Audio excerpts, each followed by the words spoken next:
உலகெங்கிலும் நடக்கும் முக்கிய நிகழ்வுகளை குறுஞ்செய்தி வடிவத்தில் தெரிந்து கொள்ள ஆதன் செயலியை டவுன்லோட் செய்யுங்கள். ஆதன் செயலியை டவுன்லோட் செய்ய டிஸ்கிரிப்ஷனில் உள்ள லிங்கை கிளிக் செய்யவும்.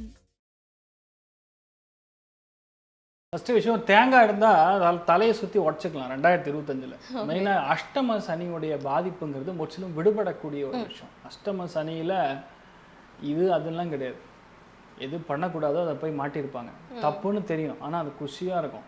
அதை எப்படி சொல்லலாம்னா, நரகத்தில் இவங்க ராஜாவாக இருந்திருப்பாங்க, ஆனால் நரகமாக இருந்திருக்கும். நிறைய பேருக்கு தெரியும் அது நரகம்னு சொல்லுவாங்க. டே அது நரகண்டா போகாதரான், ஆனால் கேட்க மாட்டாங்க. போய் அதை என்ஜாய் பண்ணி நான் ராஜாவாயிட்டேன்னு வருவாங்க. இல்லை வேண்டாம் அது தப்புன்னு தெரிஞ்சு இப்போ தான் வந்து சொர்க்கத்துக்கு வருவாங்க.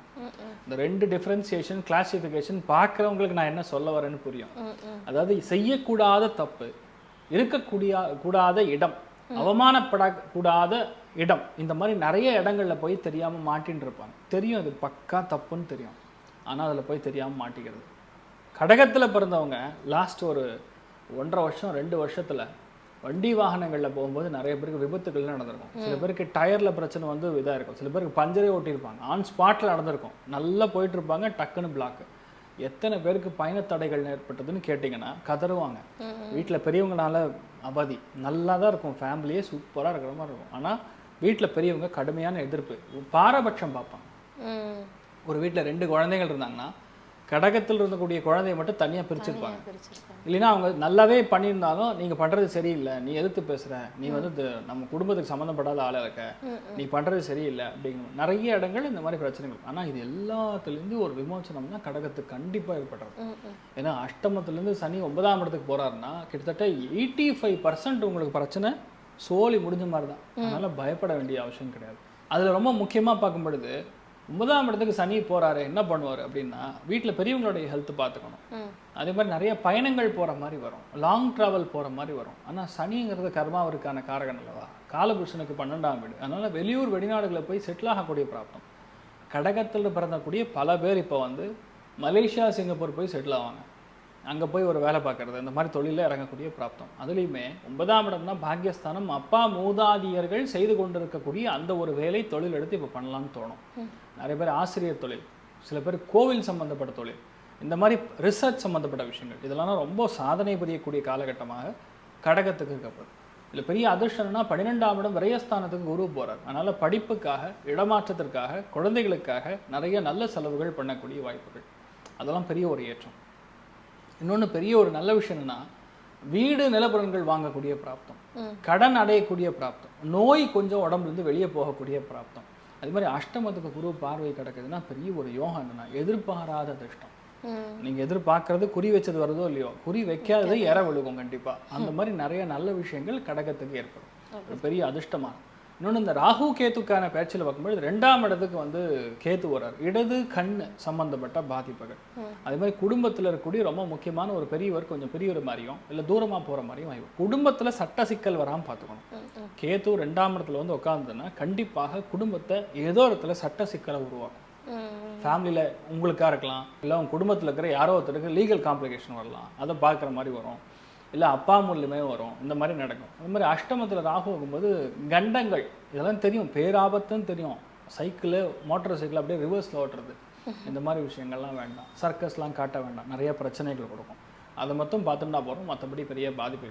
செய்ய வேண்டிய கடமை, கடகத்தில் பிறந்தவங்களுக்கு செய்ய வேண்டிய கடமைனா வீட்டில் முன்னோர்களுக்கு செய்யக்கூடிய பித்ரு சாந்திகள், முன்னோர்களுக்கு செய்யக்கூடிய வழிபாடுகள், அது தொடர்ந்து நன்னா பண்ணாவே பெரிய பாதிப்புகள் கிடையாது, நல்லா இருப்பாங்க. எந்த ராசி இந்த 2025 வருஷத்தை எதிர்பார்த்துச்சோ இல்லையோ, கடகராசியில பிறந்திருப்பவர்கள் நிச்சயமாக எதிர்பார்த்து காத்திருந்தது தான் மறக்க முடியாத ஒரு உண்மை. அதுக்கு காரணம் அஷ்டமத்து சனி அப்படின்ற ஒரு சனி ஆரம்பிச்சதுல இருந்து கடகராசிக்காரருடைய வாழ்க்கையை வார்த்தையால சொல்ல முடியாத வழிகளையும், சொல்ல முடியாத ரணத்தையும், சொல்ல முடியாத சித்திரவதைகளையும் அனுபவித்தவர்கள் கடகராசிக்காரர்கள் தான் நான் சொல்லுவேன். குறிப்பா இந்த அஷ்டம சனி ஆரம்பிச்சதுல இருந்து இல்லற வாழ்க்கையில பலரும் பலவிதமான பிரச்சனைகளை நீங்க சந்திச்சுட்டே இருந்திருப்பீங்க. அதீத அன்பை கொடுத்துட்டு, அதீத பாசத்தை கொடுத்துட்டு, அதீத காதலை கொடுத்துட்டு, கடைசியில் அதனால வழியை நான் தான் அனுபவிச்சுட்டு இருந்தேன், செய்யாத தப்புக்கு தண்டனை, பண்ணாத பாவத்துக்கெல்லாம் பழி, வாங்காத பணத்துக்கு நான் வட்டியை கொடுத்தேன்னு சொல்லி அழுத கடகராசிக்காரர்களும் பல பேர் உண்டு. இந்த 3 வருஷத்துல நான் வாழ்க்கையில பட்ட மாதிரி இது வரைக்கும் நான் வழியே அனுபவிச்சதே இல்லைங்க அப்படின்னு வெளியில சொல்லாமலே அழுத நாட்கள் கடகராசிக்கு உண்டு. ஸோ அப்படிப்பட்ட உங்களுக்கு இந்த 2025 வருஷம் மார்ச் மாதத்திற்கு பிறகு ஒரு மிகப்பெரிய மாற்றம் தரக்கூடிய வருடமாக சத்தியமாக அமையும். எந்த விஷயங்களெல்லாம் நினைச்சு கடகராசிக்காரர்கள் போராடினார்களோ, கஷ்டப்பட்டாங்களோ, மன உளைச்சலோ வாழ்ந்தாங்களோ, அந்த பிரச்சனைகள் எல்லாமே தீரப்போகுது. குறிப்பா குடும்பத்துல நிம்மதியும் அமைதியும் சந்தோஷத்தையும் தரக்கூடிய காலம். குடும்ப வாழ்க்கையில ஒரு பெரிய தெளிவை கடவுள் கொடுப்பார். இல்லற வாழ்க்கையில சந்தோஷமே இல்லை, நிறைய டிவோர்ஸ் ஆயிருக்கும் கடந்த 2.5 வருஷத்துல. நிறைய பேர் பிரிஞ்சு வாழ்ந்திருப்பாங்க. ஒரே படுக்கையில படுத்திருந்தா கூட ஆளுக்கு ஒரு மூலையில தள்ளி படுத்த கடகராசிக்காரர்கள் தான் பல பேர் உண்டு. அவர்கள் எல்லாருக்குமே குடும்பத்துல அன்பு, அமைதி, அந்யோன்யம், அன்பு, காதல், பாசம்லாம் கணவனால் கிடைக்கக்கூடிய சூழலை ஏற்படுத்தும். நிறைய திருமண தடைகளை சந்தித்த கடகராசிக்காரர்களுக்கு இந்த 2025 கல்யாண பலன் தானாவே கூடி வரும். நிறைய காதலர்களுக்கு சுபமாங்கல்யம் கூடி வரக்கூடிய வாய்ப்பை ஏற்படுத்தும். தொழில்முறை சார்ந்த விஷயத்துல பல தடைகள் இருந்ததுங்க. ஒரு பிசினஸ்லேயே பண்ணணும்னு நினைச்சுக்கிட்டே இருக்கேன், 3 வருஷமா பிசினஸ் செட் ஆகவே இல்லை எனக்கு நினைக்கிறவங்க எல்லாம் டப்புன்னு 4 பிரான்ச் ஆரம்பிச்சு அவங்க எல்லா வேலைகளையும் செய்யறதுக்கான வாய்ப்பை ஏற்படுத்துவார். பணம் சார்ந்த விஷயங்கள்ல பிச்சை எடுக்காத குறையா நான் வாழ்ந்துட்டு இருந்தேன் சார் கடந்த காலத்துல நினைச்ச கடகராசிக்காரர்களுக்கு மிகுதியான லாப பலன்களை கடவுள் கொடுப்பாருங்க. கடக ராசிக்கு இது வரைக்கும் 10ல குரு இருந்தார். மே மாதம் வரைக்கும் கடகராசிக்காரர்கள் கொஞ்சம் வேலையில கவனமா இருக்கணும். மே மாசம் வரைக்கும் வேலை, பட்டம், பதவி, பேர், புகழல கொஞ்சம் கவனம். மே மாதத்திற்கு பிறகு கடகராசிக்காரர்களுக்கு பட்டத்தில் மாற்றம் வந்தே தீரும், பதவியில் மாற்றம் வந்தே தீரும், பேரில் மாற்றம் வரும், புகழ்ல மாற்றம் வரும். இந்த மாற்றம் அவர்களுக்கு நல்ல மாற்றமாக இருந்தே தீரப்போகுதுன்னே சொல்லலாம். அதே மாதிரி கடகராசியில பிறந்து திருமணம் ஆகி குழந்தை பாக்கியத்தை பார்க்காதவங்களுக்கு நிச்சயமா இந்த காலகட்டங்களில் குழந்தை பாக்கியத்தை கடவுள் ஏற்படுத்தி கொடுப்பார். பிறந்த வீட்லயும் நிம்மதி இல்லை, புகுந்த வீட்லயும் நிம்மதி கிடையாதுன்னு சொல்லி நினைத்த கணவனா இருந்தாலும் சரி, மனைவியா இருந்தாலும் சரி, அவர்களுக்கெல்லாம் ஒரு சந்தோஷ பலன்களை தரும். உறவினர்கள் அத்தனை பேரும் அவர்களை அரவணைக்கக்கூடிய வருடமாக இந்த 2025 வருஷம் இருக்கும். எண்ணிய செயல்கள் அத்தனையுமே உங்களுக்கு சக்சஸ் ஆகும். குறிப்பா வெளிநாட்டுக்கு போகணும், விசா கிடைக்கலன்னு நினைச்சவங்க, பிஆர் அப்ளை பண்ணிட்டு வெயிட் பண்ணவங்களுக்குலாம் இந்த வருஷத்துல கண்டிப்பா பிஆர் கிடைக்கும். அதே மாதிரி மிகுதியான லாபத்தை பார்ப்பார்கள். 3 வருஷம் நான் இழந்துட்டேனேங்க, திரும்ப இந்த கோட்டையை நான் கட்டுறதுக்கு எத்தனை வருஷம் ஆகுமோ தெரியலையே அப்படின்னு நினைச்சிட்டு இருந்தவங்க எல்லாம் அந்த 3 வருஷத்தோட வழி அந்த ஒரே வருஷத்துல கடவுளை அவங்கள சரி பண்ணி கொண்டு வந்து நிக்க வைப்பார். ஒரே வார்த்தையில சொல்லணும்னா, எங்கெல்லாம் கடகராசிக்காரர்களாகிய நீங்கள் புறக்கணிக்கப்பட்டீர்களோ, எங்கெல்லாம் உங்களை அவமானப்படுத்துதலுக்கு நீங்கள் உள்ளானீர்களோ, அதே இடத்துல மரியாதையோட, சந்தோஷத்தோட, அங்கீகாரத்தோட போய் அமரக்கூடிய வாய்ப்பை இந்த வருடம் தரும். மொத்தத்தில் 2025 அவர்களுக்கு ஒரு மிகச்சிறந்த வருடமாக இருக்கும். கடகத்துக்கு ஒரு பெரிய ரிலீஃப். என் அன்பார்ந்த கடகராசி அன்பர்களே, நான் ஏன் சொல்கிறேன்னா, இதை நீங்கள் எத்தனை பேர் கமெண்ட் பண்ணுவீங்கன்னு எனக்கு தெரியும். தலை பிச்சு இருந்திருக்கும் சரிங்களா.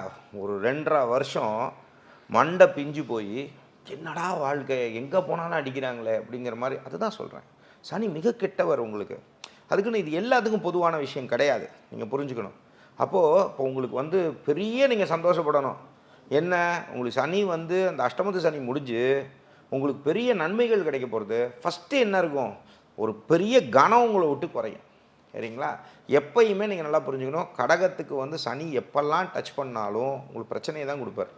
அந்த வகையில் உங்களுக்கு பெரிய ரிலீஃப்னு சொல்லுவேன். நிறைய விஷயங்களில் வாழ்க்கைனா என்ன, அது அவரவர் வயதை பொறுத்து சரிங்களா. குறிப்பாக அடிப்பட்டது யார் அப்படின்னு பார்த்தீங்கன்னா, இந்த 30லேருந்து 40 இருந்த கடகராசி அன்பர்கள், இந்த கடகலக்னக்காரங்கள்லாம் பொழந்து எடுத்திருக்கும். அப்படின்னா அவ்வளோ கஷ்டத்தை கொடுத்துருக்கோம். அந்த மாதிரி விஷயங்களில் இது என்ன, நீங்கள் இதில் டேக்அவே எடுத்துக்கணும். ஒரு பாசிட்டிவாக இருந்தாலும் சரி, நெகட்டிவாக இருந்தால் என்ன டேக்அவே எடுத்துக்கணும்னா, இதையே நீங்கள் நெகட்டிவாக நடந்த டேக்அவேயே எப்படி நீங்கள் பாசிட்டிவாக எடுத்துக்கணும்னா, என்ன உலகத்தில் நடந்தது, எவன் நல்லவன் எவன் கெட்டவன், யாரெல்லாம் நம்ம கூடையே இருந்து குழி பறிச்சாங்க, யாரெல்லாம் இந்த உலகத்தில் எப்படி இருந்தால் பொழைக்க முடியும், நம்ம இவ்வளோ இதாக இருந்திருக்கோமே, இனிமேல் நம்ம இந்த தவறுகள் செய்ய வேண்டாம் அப்படின்னு சொல்லக்கூடிய லெசன்ஸ் நீங்கள் கற்றுன்றது இனி வரக்கூடிய யோகங்கள் சனியே கொடுப்பார் சரியா. அப்போது அடுத்த லெவலில் தொழில் சம்மந்தப்பட்ட விஷயங்களும், வேலை சம்மந்தப்பட்ட பதவி உயர்வுகளும், இந்த மாதிரி விஷயங்கள், நிறைய விஷயங்கள் உங்களுக்கு பாசிட்டிவாக கிடைக்கக்கூடிய அமைப்புகள் தான் உங்களுக்கு கிடைக்க போகிறதே ஒழிஞ்சு நெகட்டிவான விஷயங்கள்னு சொல்கிறத விட, இதில் நீங்கள் என்ன ஒரே ஒரு விஷயம் புரிஞ்சுக்கணும் அப்படின்னு பார்த்தா, அது உங்களுக்கு சனியாக சனி பகவானாக இருக்கட்டும். இந்த சனி பகவானை பொறுத்த வரைக்கும் உங்களுக்கு லக் வரக்கூடிய காலங்களில் கொஞ்சம் தடை இருந்தாலும் நீங்கள் என்ன புரிஞ்சுக்கணுன்னா, அதோட தன்மையை நீங்கள் கொஞ்சம் சாந்தி பண்ணுறதுக்கு எப்பெல்லாம் டைம் கிடைக்குதோ உங்களுடைய நட்சத்திரத்தில் போய் அருகாமையில் இருக்கக்கூடிய பழமையான சிவாலயத்தில் செக்காட்டினா நல்லெண்ணெய், அந்த சும்மா அந்த விளக்குக்கு ஏற்றுற எண்ணெய்ன்னு சொல்லி கொடுக்குற எண்ணெயெல்லாம் கொடுக்கக்கூடாது. அது மாதிரி செக்காட்டினா நல்லெண்ணெய் அதை வாங்கி அதை எண்ணெய் கொடுத்துட்டே வாங்க. அதே மாதிரி வாய்ப்புகள் ஏற்பட்டது அப்படின்னு சொல்லி சொன்னால் நேராக திருநள்ளாறு போயிட்டு வாங்க. திருநள்ளாறு போயிட்டு அங்கே நீங்கள் நல்லா புரிஞ்சுக்கணும் அன்பர்களே, நலனை காப்பாற்றினது வந்து சனி பகவான் கிடையாது. எல்லாம் ஓடி ஓடி சனி பகவானை போய் கும்பிடக்கூடாது. நீங்கள் அதை புரிஞ்சுக்கணும். அங்கே நலனை காப்பாற்றினது சிவபெருமான். அதனால சிவபெருமான் வேற, சனி வேற. அதை நீங்கள் புரிஞ்சுக்கணும். அப்படிங்கும்போது அங்கே போயிட்டு சிவபெருமானை தொழுதுட்டு வரணுமே ஒழிஞ்சு அங்கே போய் குடு குடு குடு குடுன்னு, ஏன்னா நிறைய ஜோசியர் சொல்லி சொல்லி நேராக சனி பகவானே கும்பிட ஆரம்பிச்சாச்சு. இப்போ அங்கே நலனை காப்பாற்றின சிவபெருமான்றதை மனசில் நினச்சிட்டு சிவனை எவ்வளோக்கு அவ்வளோ இந்த ஆண்டு நீங்கள் தொழுதுகிட்டே வரீங்களோ, என்ன நல்லெண்ணெய் நிறைய கொடுத்துட்டே வாங்க. உங்களுடைய ஜனனகால ஜாதகத்தை பார்த்துக்கோங்க. ஒருவேளை சில பேர்லாம் வந்து பார்த்திங்கன்னா, ஒருவேளை கணவனாக இருக்கீங்க, கல்யாணம் இருந்தது, மனைவிக்கு நிறைய அபார்ஷனாக இருந்தது, இல்லைங்க என்னங்க குழந்தை இப்படி இருக்குது, குழந்தை பிறக்கும். அதே மாதிரி ஒருவேளை பெண்ணாக இருக்கீங்க, எனக்கு பிசிஓடி ப்ராப்ளம் சொல்லிட்டாங்கங்க, எனக்கு குழந்தையில் ப்ராப்ளம் இருக்குதுன்னு சொல்லிட்டாங்க, எனக்கு கர்ப்பப்பை பிரச்சனைன்னு சொல்லிட்டாங்க. நீங்கள் நினச்சி பார்ப்பீங்க இந்த வார்த்தைகளை. கண்டிப்பாக உறுதியாக உங்களுக்கு குழந்தை வரம் கிடைக்கும். இது யார் உங்களுக்கு கொடுக்க போகிறா அப்படின்னா சிவபெருமானே. இந்த சிவனை வந்து இந்த ஆண்டு ஃபுல்லாக நல்லா வழிபாடு பண்ணிட்டு வாங்க. ஜனனகால ஜாதகத்தையும் பார்த்துக்கோங்க. உங்களுக்கு ஒரு எளிமையான ஒரு பரிகாரம் சொல்கிறேன், என் அன்பான சகோதரிகளுக்கு சொல்கிறேன்.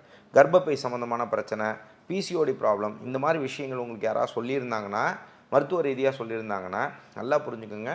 மருத்துவருக்கெல்லாம் மருத்துவர் யார் அப்படின்னா சிவபெருமானே. சரிங்களா?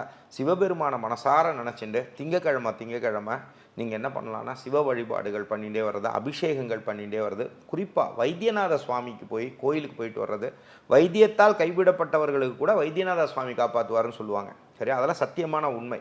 அதில் மத்தியான டயத்தில் அங்கே போயிட்டு படுத்து எந்திரிச்சிட்டு அங்கே சிவபெருமானை பார்த்துட்டு வழிபாடுகள் செஞ்சுட்டு வரும்பொழுது சரியாகும். ஒருவேளை உங்கள் குழந்தைகள் வந்து பிரச்சனை இருக்குங்க அப்படின்னு கர்ப்பத்தில் சொல்லுவாங்க. இதெல்லாம் சொல்லக்கூடிய கடகராசி அன்பர்கள் நிறைய சொல்லுவாங்க. டாக்டர் சொன்னால் பயந்துக்காதீங்க. நீங்கள் யாரை மனசுக்குள்ளே நினச்சிக்கணுன்னா தாயுமானவ சுவாமி. தாயுமானவ சுவாமிங்கிறது திருச்சி மலைக்கோட்டையில் இருக்கக்கூடிய தாயுமானவ சுவாமியை மனசார நினச்சிக்கோங்க. நினச்சின்னு என் குழந்தை நல்லபடியாக பிறந்ததுக்கப்புறமா நான் வாழைத்தார் எடுத்துன்னு வந்து நான் சாத்துறேன் அப்படின்னு சொல்லி மனசார நினச்சிட்டிங்கன்னா அந்த மகாதேவர் வந்து உங்கள் குழந்தைக்கு வந்து எந்த ஒரு குறையும் இல்லாமல் அவர் கொடுக்கறதுக்கு பெரிய உதவியாக இருப்பார். அது கொடுத்ததுக்கு அப்புறமா அதுக்கப்புறம் மறந்துடக்கூடாது சுவாமியை. அகப்பட்டவனுக்கு அஷ்டமச்சனி, அந்த அஷ்டமச்சனி விலகுமான்னு கேட்டது இந்த ராசி தான். மார்ச் மாதத்தில் இறுதியில் சனி விலகுது. சனி விலகின உடனே ஃபஸ்ட்டு கணவன் மனைவி அந்யூன்யம் அதிகரிக்கும். ஒரு சில டைவர்ஸ் வரைக்கும் போனது கூட பேச்சுவார்த்தையில் இனி சுமூகமாக போதும். தொழிலில் விரயம் ஏற்பட்டது. அந்த ஒரு சிலர்லாம் பார்த்திங்கன்னா பணத்தை லாஸ் பண்ணாங்க, ஷேர் மார்க்கெட்டுங்கிறாங்க, ஏதோ ஒரு பயிற்சி மேலே வரணும்னு சொல்லி முயற்சி பண்ணி லாஸ் ஆனதெல்லாம் இருக்குது. இப்போ அவங்க அந்த லாஸிலிருந்து மீண்டு வர சூழ்நிலை வந்தாச்சு. அப்போ பார்ட்னர்ஷிப்பு, வருமானம் இது ரீதியாக உண்டு. இவங்களுக்கு திருமணம் சம்மந்தப்பட்டது பார்க்கும் ஒரே ஒரு பயணம். இவங்க 2ஆம் இடத்துல கேது பயணிக்க போகிறார். ராகு கேது பரிகாரம் செஞ்சுக்கணும். ஏன்னா 2ஆம் இடத்துல வாங்கும்போது ஜாதக ரீதியாக இல்லை கூட ராகு கேது பரிகாரம் செஞ்சுக்கிட்டால் தடை இருக்காது. இவங்களுக்கு வெளிநாடு வெளி மாநிலம் வாய்ப்பு அதிகம். ஏன்னா கேது 2ல் வந்து அந்நிய கிரகம். வெளிநாடு வெளி மாநிலம் சம்மந்தப்பட்டது வாய்ப்புகள் நிறைய பேர் ஃபாரின் ட்ரை பண்ணவங்களுக்கு வாய்ப்பு உண்டு. மாணவர்களுக்கு எஜுகேஷன் சம்மந்தப்பட்டது, ஹெல்த்தில் இம்ப்ரூவ்மெண்ட் இருக்குது. ரொம்ப நாளாக மருந்து சாப்பிட்டுட்டே இருக்கோன்னு சொல்கிறவங்களுக்குலாம் இப்போ தான் ஹெல்த் இம்ப்ரூவ்மெண்ட் அதிகமாக போகுது. சொத்து சம்மந்தப்பட்டது வாங்க போகிறாங்க. இவங்களுக்கு உறுதியாக இடம் சொத்து இப்போ தான் வரும். அதுக்குண்டான அமைப்பு வந்திருக்கு. நல்லபடியாக சொத்துக்கள் யோகம் நல்லாவே இருக்குது.